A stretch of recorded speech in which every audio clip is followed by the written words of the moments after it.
Success without fulfillment is the ultimate failure. Like, success is getting what you want. Fulfillment is living what you're made for. Fulfillment and success, they're not even the same universe. People ask me all the time, what does it take to be happy? And I always tell them it's really simple. One word, progress. Progress equals happiness. If you keep growing, you're gonna feel alive. And if you keep growing, you're gonna have more to give. It doesn't matter how many statues, Oscars they give you, or Emmys, or how much money you have in the bank. We've all seen people have all those things, and I get the phone call because they're depressed, or somebody commits suicide in that area. It's really an inner game, and I think that's what's missing for us today. Everybody's focusing on the outside world, and how there's a lot of things in the outside world you'll never be able to control. You can influence, but you can't control it. This, your mind, your emotions, your body, you have 100% control over what you do with these things, and that's where the game is won. Win the inner game, then you win the outer game. But a lot of people spent their life trying to win the outer game, they won, and they're miserable. Someone can tell you your whole life you're a piece of crap, but you can say, screw you, read between the lines, and make your life work. Someone can tell you your whole life you're beautiful, you're intelligent, you're the smartest person in the world, and you don't believe it.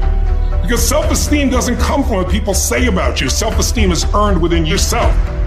It's esteem for yourself, which only comes by doing things that are incredibly difficult, and then your brain goes, this is who I am. You really got to figure out what you're made for, and nobody knows in the beginning.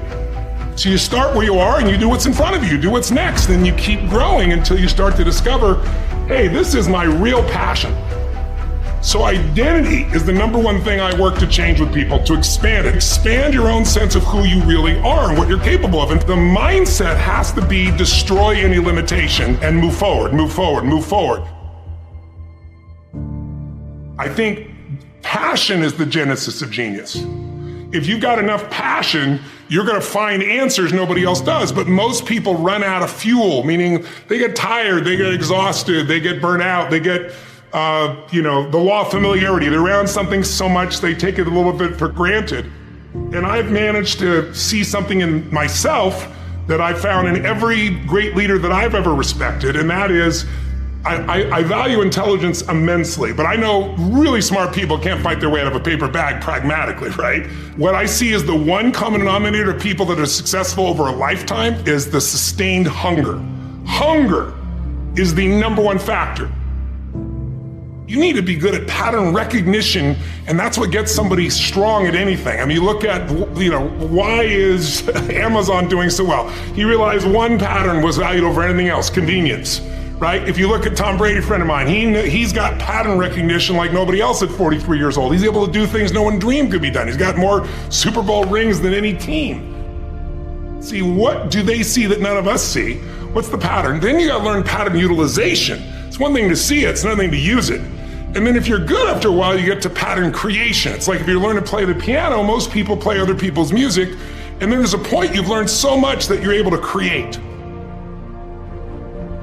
really comes down to anyone can learn anything if it's important enough to you. So it's like my drive is not just for me. That wouldn't be enough because it's easy to meet your own needs. It's not that difficult.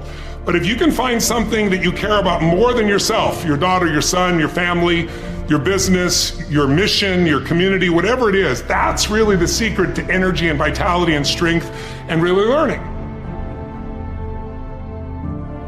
One of the things I want to do with people during this challenge is take things that seem so complex and make them so simple so you do it. Get it really simple, things you do right.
right now to change your life. You can go and experience it that day, and then you get momentum. Day 1, day 2, day 3, day 4, and all of a sudden now what used to be hard to do is easy to do. And I think for anyone, you gotta understand, anyone can learn anything if you can just break it down to its simple core. That's what I try to do most. And I'm just not willing to settle for a life without passion and aliveness. That's just like, there's so much to learn, there's so much to grow, there's so much to give. And I'm wired to grow and give. And I think anybody who gets wired to grow and give is gonna have a really fulfilling life. It doesn't matter what you choose to do, you're gonna be alive. A year ago, people thought we were coming out of, we got vaccines now, and we're coming out of COVID, and it's gonna be all over now. People are excited. But now, after going through 2 years of this, there's a lot of people now that no longer have a compelling future. Like, people talking about New Year's resolutions, most people don't even have one. Because it's like, they never followed through anyway, right? But at least they had something to look forward to. They're starting to get into learned helplessness. Learned helplessness is when something is so bad over and over again, you start thinking the problem's permanent. No problem is permanent. Or you start thinking the problem's pervasive. Because I haven't handled my finances, my whole world's over. Or because my relationship's bad, my whole world's over. Your life is bigger than that. My goal right now is to shake that up for people. People need a new perspective, and you can't do it by just sitting and thinking. You gotta move your body, you gotta change your energy and your focus. But if I get you into a higher state of being, mentally, emotionally, physically, then all of a sudden you start remembering who you are and you start coming up with answers that you never even thought were possible before.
The idea of remembering who you are is something incredibly powerful. There was a Batman cartoon where he gets amnesia and he gets put in like a camp, basically, a work camp, and he can't get out. And he feels stuck and weak and, afraid. And then something happens, I don't remember what, triggers his memory. And he remembers that he's Batman. Just in remembering that he's Batman, he then takes the actions to fight his way out. And look, I know it's a cartoon, but that has always resonated with me. And whenever I'm feeling anxious about something, I always tell myself, remember who you are. But you're really talking about the most important concept in lasting change, identity. We all define ourselves in certain ways. So you start where you are and you do what's in front of you, do what's next, and you keep growing until you start to discover, hey, this is my real passion. And it can change. People go for 5, 6, 7 years and then they usually question their business, their career, their body, their relationships. And then one of two things happens. They change direction and feel renewed, or they go, no, I got a great deal here. What the hell's wrong with me? And they recommit and they get stronger. But that's life. And if you don't grow, I don't give a damn how much you got going for you, you're gonna be miserable. I think as early on I realized that, one of the things you have to understand about life is everything changes and everything ends. And that kind of sounds heavy on the front end, but it's a truth. If everything changes and everything ends, number one, it should make you appreciate what you have right now. And then my view is, what's next is always better. If I make it so, it's my job to make it so. And I think that's how we have to navigate. But most of us have been conditioned not to take a risk. People ask me all the time, what does it take to be happy? And I always tell them it's really simple. One word, progress.